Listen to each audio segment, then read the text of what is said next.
এই যে অভিযোগ করেন হুজুর দোয়া কবুল হয় না, দোয়া কবুলের প্রসিডিউর আছে। প্রসিডিউর নাম্বার 1, ওযু অবস্থায় দোয়া করবেন। ওযু অবস্থায়, কি অবস্থায়? ফি হালাতি তাহারা, আপনি পবিত্র, এই দোয়া আল্লাহ শুনে বেশি। সুবহানাল্লাহ পড়েন। সুযোগ হলে কিবলামুখী হয়ে দোয়া করবেন। কি মুখী? মুতাওয়াজ্জিহান ইলাল কাবা। নামাজে এটা ফরজ, দোয়াতে ফরজ না। অন্যমুখী হয়েও করলেও কবুল হয়, কিন্তু কিবলামুখী হয়ে দোয়া করলে এই দোয়া কবুল হওয়ার সম্ভাবনা বেশি না কম? দোয়ার আগে 3 বার ইস্তেগফার করে নেন। পড়েন আস্তাগফিরুল্লাহ, আস্তাগফিরুল্লাহ, আস্তাগফিরুল্লাহ।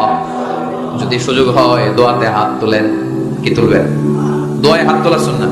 আল্লাহর হাবিব বলতেন, ইযা সাআলতুমুল্লাহ ফাসআলুহু বিবুতুনি আকুফিকুম। যখন আল্লাহর কাছে চাইবে, হাতের তালু দুটো এইভাবে উঁচু করে চাইবে। রাজি আছেন তো? সব জায়গায় না, আবার যেখানে আল্লাহর হাবিব হাত তুলেছেন ওখানে হাত তোলা সুন্নাহ। আমরা তো এতটুকু তুলি। আল্লাহর হাবিব সাল্লাল্লাহু আলাইহি ওয়াসাল্লাম মাঝে মাঝে আবেগে হাত তুলতে তুলতে এরকম করতে করতে করতে এইভাবে তুলতেন। সুবহানাল্লাহ পড়েন। আল্লাহর হাবিব বলতেন, কেউ যদি হাত তুলে আল্লাহর কাছে দোয়া করে আর চায়, ওই হাত ফিরিয়ে দিতে আল্লাহর নাকি লজ্জা লাগে।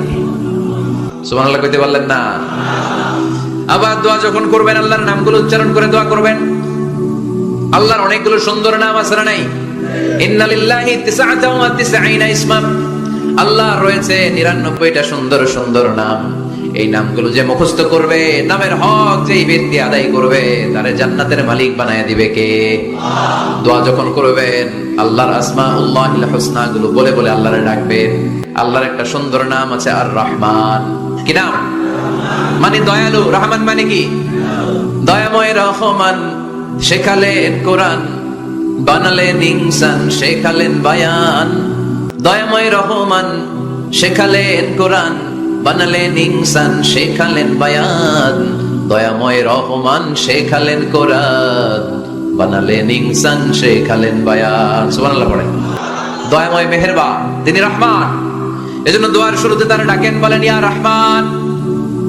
সবাই বলেন ইয়া রহমান, ইয়া রহিম, ইয়া গফুর, ইয়া গফফার, ইয়া সত্তার, ইয়া জব্বার। দোয়ার শুরুতে এই নামগুলো ধরে ধরে যদি আবেগ নিয়ে ভালোবাসা নিয়ে আল্লাহরে ডাকেন, দোয়া কবুল করে নিবে কে? এই দোয়ার মাঝখানে যদি এক ফোঁটা